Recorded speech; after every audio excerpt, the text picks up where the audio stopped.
할렐루야. 7월 28일 수요일 새벽 예배에 나오신 모든 여러분들을 환영하며 축복합니다. 오늘도 하나님께서 우리와 함께 해주시고 기름 부어주시고 우리를 축복해 주시고 담대함을 허락해 주실 줄로 믿습니다.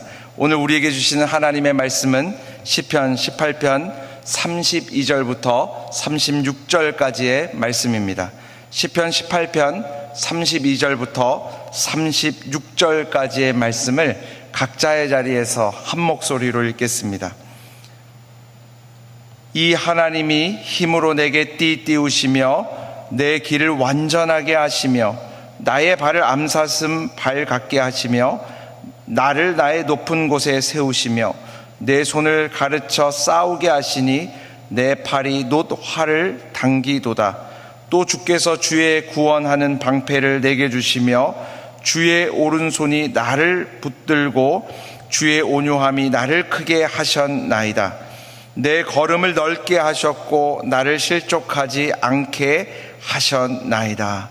아멘. 우리는 계속해서 시편의 말씀을 가지고 하나님의 은혜를 나누고 있습니다. 오늘 함께 나누는 시편 18편의 말씀은 사울 왕의 정말 쫓아오고 위협하고 공격하는 모든 어려움으로부터 자유케 된 다윗이 하나님께 감사하며 찬양하는 찬양의 시편입니다. 우리 모두의 인생의 찬양이 다윗이 오늘 고백한 것과 같은 아름다운 찬양이 되기를 주님의 이름으로 축복합니다. 우리 32절의 말씀을 다시 한번 읽어보도록 하겠습니다. 32절입니다. 시작. 이 하나님이 힘으로 내게 띠띠우시며 내 길을 완전하게 하시며. 다윗은 지금 이렇게 고백하고 있습니다.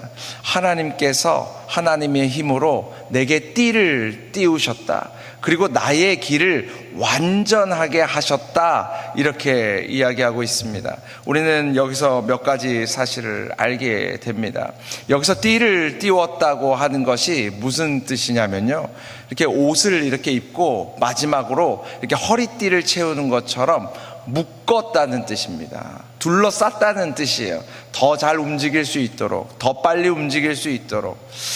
사랑하는 여러분, 아마 군대를 다녀오신 분들은 이 말이 무슨 뜻인지 잘 아실 거예요.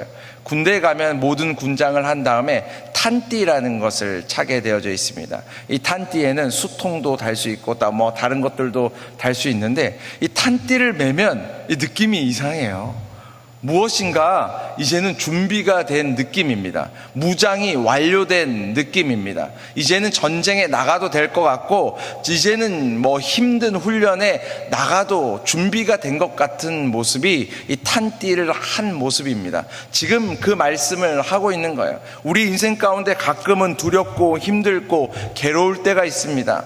막 지칠 때가 있어요. 그런데 그럴 때마다 하나님께서 내게 하나님의 힘으로, 능력으로, 권능으로 띠를 띄우셨다는 거예요. 붙들어 주셨다는 거예요. 담대하게 하셨다는 거예요. 이제는 싸울 준비를 해 주셨다고 성경은 이야기하고 있는 것입니다. 사랑하는 여러분, 오늘날 갑자기 두려운 분들이 혹시 계십니까?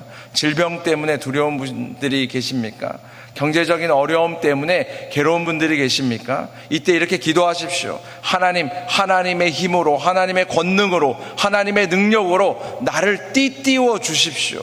나를 붙들어 주십시오. 나를 감싸 주십시오. 하나님의 그 힘이 붙들어 주실 때요, 우리가 다시금 담대히 일어나 전진하게 되는 놀라운 역사가 있을 줄로 믿습니다. 다윗이 또 이렇게 고백합니다. 하나님께서 나에게 완전한 길을 인도해 주셨다는 거예요. 완전한 길을 열어주셨다고 성경은 이야기하고 있습니다. 그런데 우리는 절대로 착각하면 안 되는 것이 있습니다. 여러분, 완전한 길이라는 거예요, 고속도로를 이야기하는 게 아닙니다. 평탄대로를 이야기하는 게 아니에요. 그곳에는 작은 장애물도 없고 오르막도 없고 꼬불길도 없다는 것을 이야기하는 것이 아닙니다. 여호와의 길, 하나님께서 인도하시는 완전한 길이라는 것은 그런 길을 이야기하는 게 아니에요. 오르막길처럼 보이기도 하고, 그리고 사망의 음침한 골짜기 같은 길이라 할지라도 마지막에는 뒤를 돌아보니까 하나님께서 나에게 선한 길로 인도하셨다는 것이요, 완전한 길인 것입니다. 여러분, 다윗의 인생을 한번 생각해 보십시오.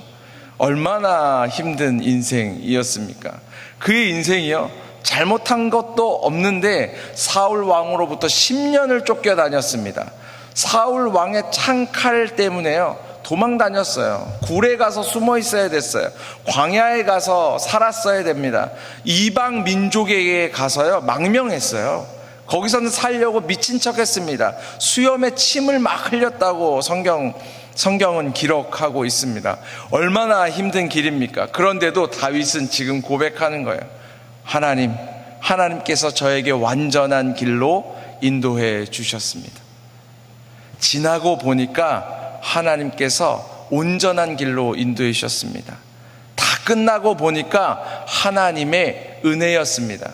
사랑하는 여러분, 우리의 길, 사람의 길은요, 그냥 처음에 시작할 때 보면 고속도로처럼 보입니다. 평탄대로처럼 보여요. 장애물이 없는 것처럼 보입니다. 그런데 어때요? 마지막이 좋지 않죠. 결론이 좋지 않죠. 끝나고 보면 저주일 때가 많죠. 그런데 하나님의 길은 눈에 보기에 힘든 길이고 가파른 길이고 괴로운 길이라 할지라도 마침내는 하나님께서요, 어떻게 하십니까? 붙들어 주세요. 끝내는 승리하게 하는 것입니다. 오늘날 큰 장애를 이렇게 맞으신 분들이 많이 있으실 거예요. 괴로운 분들이 많이 있으실 거예요. 눈물을 흘려야 되고 눈물을 삼켜야 되는 분들이 많이 있으실 거예요. 그럴 때요, 선포하십시오. 이 길은 하나님께서 열어주신 완전한 길이다. 지나고 나면, 뒤를 돌아보면 하나님의 은혜요, 승리의 길이었음을 우리는 선포하게 될 줄로 믿습니다. 계속해서 다윗이 찬양하는데요, 33절부터 34절까지의 말씀을 읽어보겠습니다. 33절부터 34절입니다. 시작. 나의 발을 암사슴 발 같게 하시며 나를 나의 높은 곳에 세우시며 내 손을 가르쳐 싸우게 하시니 내 팔이 놋 활을 당기도다. 다윗이 고백하는데요, 하나님께서 나의 발을 암사슴처럼 하게 하셔가지고 높은 곳에 이르게 하셨다는 거예요. 나의 팔을 훈련시키셔서 전쟁하게 하시고 나에게 노타사를 쏘게 하셨다고 성경은 이야기하고 있습니다. 여러분, 이 말씀이요, 되게 많은 분들이 아주 사랑하는 말씀입니다. 시편 18편 33절. 하나님께서 나의 발을 암사슴의 발처럼 하셔서 높은 곳에 이르게 하셨다. 무슨 뜻입니까?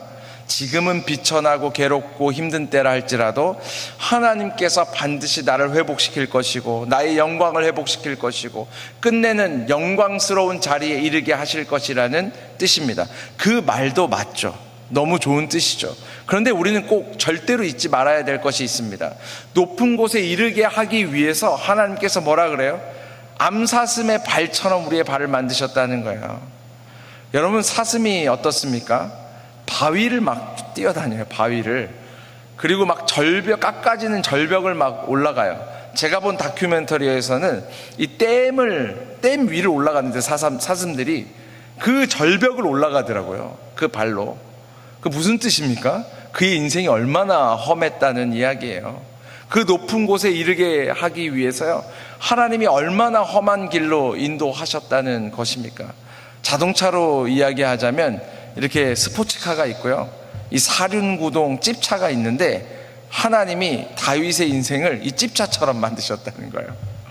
사륜구동에 힘을 주셔가지고 정말 하나님 없이는 살 수 없는 괴로운 인생을 살게 했다는 거예요. 하나님 없이는 단 하루도 살아갈 수 없는, 하지만 하나님께서는 그를 끝내는 높은 자리에 세우시고요, 그냥 목동과 같은 인생이었는데, 그 가정에서도 막내일 뿐이었는데 나라를 다스리게 하고 하나님의 백성들을 이끌게 하고 하나님의 꿈을 꾸게 하고, 지금 수천 년이 지났는데도요, 전 세계 사람들이 다윗을 모르는 사람은 없잖아요. 하나님이 그런 길로 인도하셨다는 것입니다. 그러면 우리는 잊지 말아야 되는 것이 있습니다. 무엇입니까?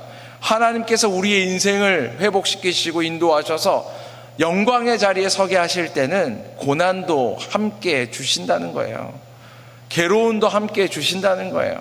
하나님 없이는 살 수 없는 인생으로 살게 하신다는 거예요. 근데 저는 이런 생각을 해봤어요. 오늘날의 그리스도인들에게 만약에 선택하라고 하면 어떤 선택을 아마 하실 건지 생각해봤어요. 고난도 없고 평안하고 평탄하지만 정말 하나님 나라에 봤을 때는 아무것도 아닌 인생을 살 것인가, 아니면 괴로움과 고통과 정말 바위 위를 뛰어다녀야 되는 어려운 일들이 많이 있지만 하나님의 영광을 위해서 살 것인가.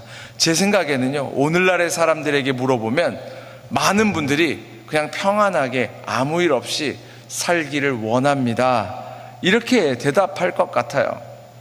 그런데요, 우리의 사명이 그런 것입니까? 아니에요. 아닙니다.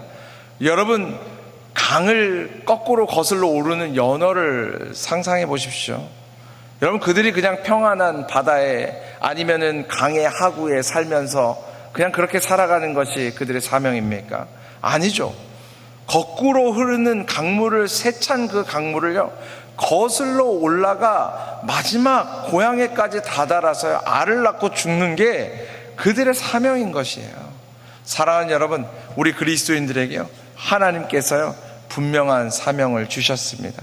우리 모두가 그 길이 험하다 할지라도 하나님께서요 우리에게 능력을 주실 거예요. 우리에게 하나님의 능력으로 띠를 띄우실 것이고 완전한 길로 행하게 하실 것입니다. 그리고요, 우리에게 암사슴의 발을 허락하실 것이고 우리의 팔과 다리를 훈련시키셔서 정쟁에서 승리하게 하실 것입니다. 그리고 모든 것이 지난 다음에 뒤를 돌아보잖아요. 그 길이 완전한 길이 될 것입니다. 계속해서 성경은 말하고 있는데 우리 한 절만 더 읽어보겠습니다. 35절과 36절입니다.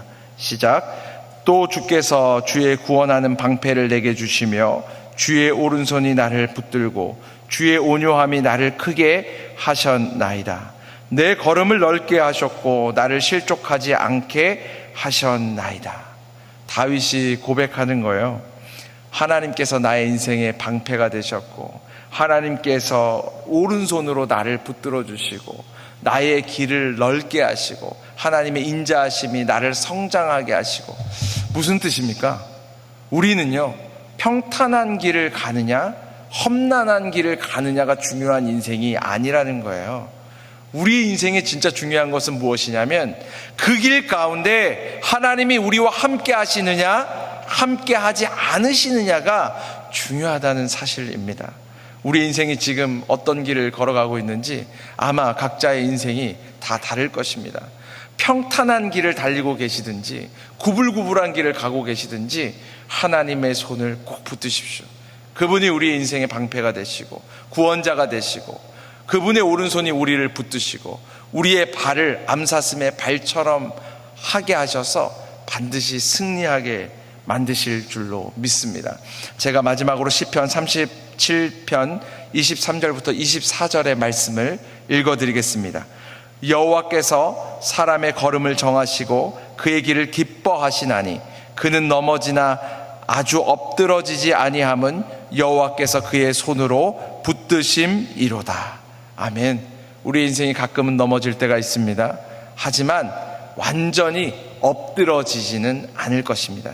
왜냐하면 하나님의 손이 우리를 붙드시고 다시금 회복시켜 주시고 다시금 일으키시고 끝내는 뒤돌아보고 지나고 보고 결론적으로 보면 승리하게 하는 인생을 허락해 주실 줄로 믿습니다. 그런 인생이 저와 여러분의 인생이 되고 우리 광장교회의 길이 되기를 원합니다. 제가 기도하겠습니다. 할렐루야. 여호와 하나님 아버지 감사합니다. 오늘 이 아침에도 하나님께서 우리의 연약한 인생을 붙들어 주신다고 말씀해 주셔서 감사합니다. 너희의 인생이 가끔은 구불거리는 것 같고 오르막길 같고 숨이 턱까지 찰 때가 있지만 그 길의 마지막에 내가 승리를 허락하겠다고 말씀해 주셔서 감사합니다. 하나님께서 다윗의 인생을 보호하시고 눈동자처럼 보호하시고 함께 하셨던 것처럼 우리 광장의 모든 식구 한 분 한 분의 인생 가운데 가정 가운데 삶 가운데 함께 하여 주셔서 연약함을 치유해 주시고 고쳐 주시고 함께 하여 주시는 은혜를 허락하여 주시옵소서. 감사드립니다. 예수 그리스도의 이름으로 기도드립니다. 아멘.